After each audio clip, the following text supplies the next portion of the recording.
Hello and welcome to Generac Service Training. In this video, we're going to talk about how to introduce new firmware onto an Evolution controller. There are two methods of introducing firmware. The first method, sometimes referred to as the conventional method, is performed through the menu system of the controller.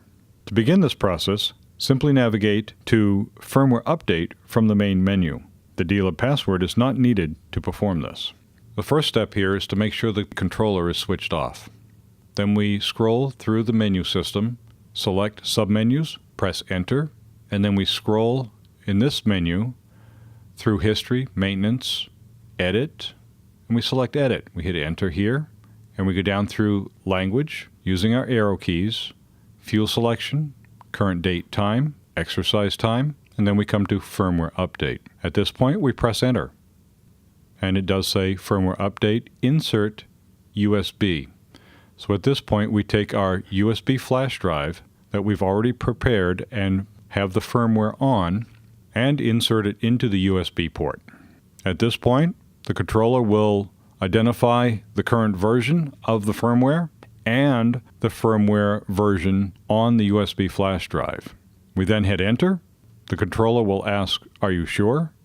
And since we are, with the arrow keys, we select Yes and press Enter. During the update process, the blue manual light flashes, then the green auto light flashes. When the controller powers up, after the firmware is introduced, the very first screen that displays will be the version number for a few seconds.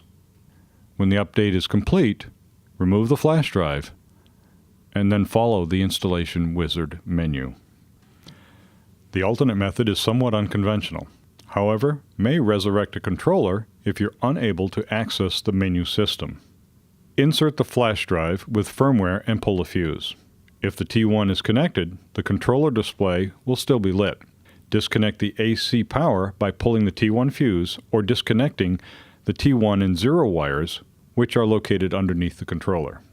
Repower the controller by reinserting the fuse and allow the unit to complete the update process. In both cases, both the conventional and the non-conventional process, the blue manual light flashes and the green auto light flashes. When update is complete, the controller will return to the setup menu.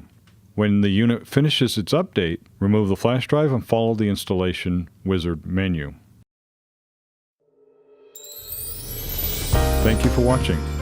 And remember, at Generac Service Training, we believe knowledge is power.